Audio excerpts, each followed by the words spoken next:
Hello guys, मैं रचित रावत स्वागत करता हूं आपका क्लास 10th मैथ की फुल सीरीज के लेक्चर नंबर 23 में।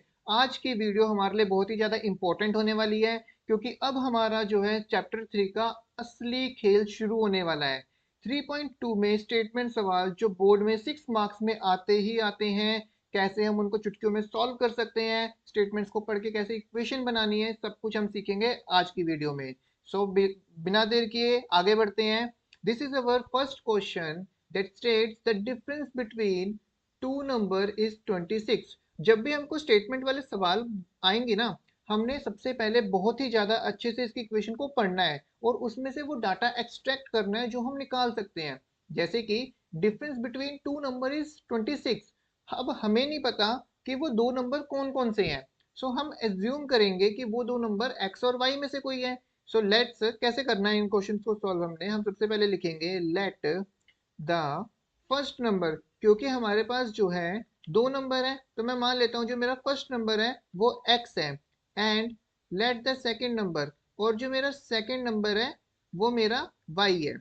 ठीक है, अब क्वेश्चन में क्या कह रहा है, difference between two number is 26। तो मेरी फर्स्ट इक्वेशन क्या बनेगी अकॉर्डिंग टू क्वेश्चन? ठीक है, अकॉर्डिंग टू क्वेश्चन मेरी फर्स्ट इक्वेशन बनेगी difference between two number that x minus y is equals to में कितना है 26। मैं ये एज्यूम करके चल रहा हूँ कि जो मेरा x है वो बड़ा है। उसके बाद हमें कह रहा है one number is three times the other number. Again according to question हमें क्या कह रहा है कि जो एक नंबर है वो दूसरे नंबर का तीन गुना है। अब ऐसे वाले क्वेश्चंस में ना अक्सर बच्चे गलती करते हैं। जो मैंने फर्स्ट इक्वेशन बनाई है उसमें मैंने क्या सोच के बनाया कि मेरा x जो है बड़ा है। इसमें कह रहा है one number is three times the other number. तो एक नंबर ऐसा है जो दूसरे नंबर से तीन गुना ज्यादा है। तो मैं मान लेता हूँ x जो है मेरा बड़ा है, तो ऑब्वियसली वो y से तीन गुना बड़ा है ना।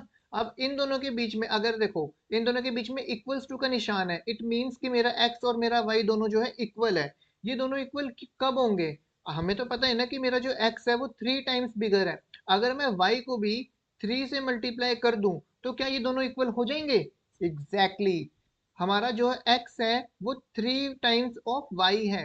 This will be my first equation and this will be my second equation. अब हमने equation number one equation number two बना ही लिया है। अगर आप मेरी पिछली वीडियो देख के आ रहे हो तो आपको अच्छे से पता है सब्सटीट्यूशन मेथड कैसे इसमें इंप्लीमेंट करना है। नाउ यूजिंग सब्सटीट्यूशन मेथड, अब हम यहाँ से जो है सब्सटीट्यूशन मेथड लगाएंगे। सब्सटीट्यूशन मेथड में हम फर्स्ट स्टेप क्या करते हैं, हम जो है इक्वेशंस में से डाटा निकालते हैं। अब चाहे तो फर्स्ट इक्वेशन में से निकाल लो, चाहे सेकंड इक्वेशन में से निकाल लो। हम मान लेते हैं कि हम फर्स्ट इक्वेशन में से निकाल रहे हैं, ठीक है।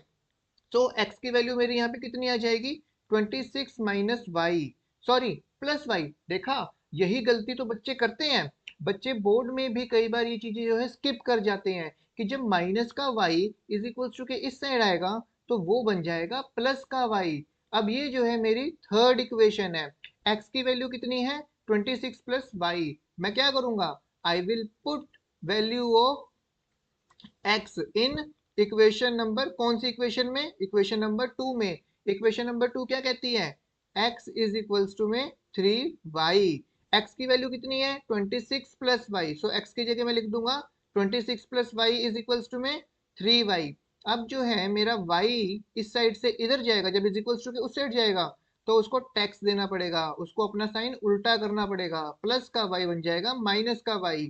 अब आपको आई होप अच्छे से पता होगा plus minus minus, three y में से y जाएगा तो कितना आएगा टू वाई। प्लस का या माइनस का, दैट्स ऑल्सो इंपॉर्टेंट क्वेश्चन, क्योंकि यहाँ पे जो मेरा थ्री है वो बड़ा है इस वाले y से। क्यों, यहाँ पे थ्री वाई है, यहाँ पे एक ही y है, तो ये वाला बड़ा है, इसके साथ कौन सा निशान है, कोई भी नहीं, इट मीन यहाँ पे प्लस का निशान है, तो आंसर मेरा हमेशा पॉजिटिव आएगा।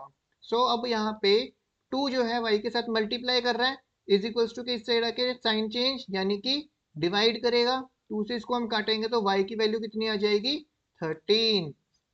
अगर मुझे y की वैल्यू मिल गई है, अब मुझे x की भी वैल्यू निकालनी है। उसके लिए मैं क्या करूंगा, पुट करूंगा value of y in equation number three में। इक्वेशन नंबर थ्री क्या कह रही है मेरी, इक्वेशन नंबर थ्री कहती है x इज इक्वल्स टू में 26 plus y.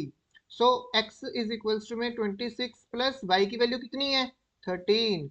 x is equals to में 6 और 3 9, 2 और 1 9। ठीक है, तो ऐसे जो है मैं x और y की वैल्यू निकाल सकता हूँ। अब बच्चे गलती क्या करते हैं, बोर्ड में सिर्फ इतना क्वेश्चन करके छोड़ आते हैं, जो कि उनकी एक मिस्टेक है। मिस्टेक क्यों है, आपका आंसर कहीं गलत नहीं है, लेकिन आपने अभी इसको पूरा सॉल्व नहीं किया। आप देखोगे कि आपने स्टार्टिंग में लेट किया था कि जो फर्स्ट नंबर है वो x है और जो सेकंड नंबर है वो y है। अब आपने इनकी जो वैल्यूज को लेट किया है उनको पुट भी करोगे। सो हमारा क्या बन जाएगा, the first number is first number मेरा x था, x की वैल्यू कितनी आई 39। And the second number is, second number मेरा क्या बन जाएगा, क्या आई थी y की वैल्यू हमारी, y माना था हमने सेकंड नंबर को, y की वैल्यू आई है 13। So the second number is 13।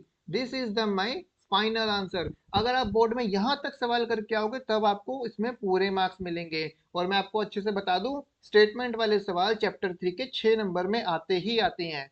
So make sure don't skip the video, never miss the video. जितनी भी आगे मैं स्टेटमेंट वाले सवाल कराने वाला हूँ जरूर देखना।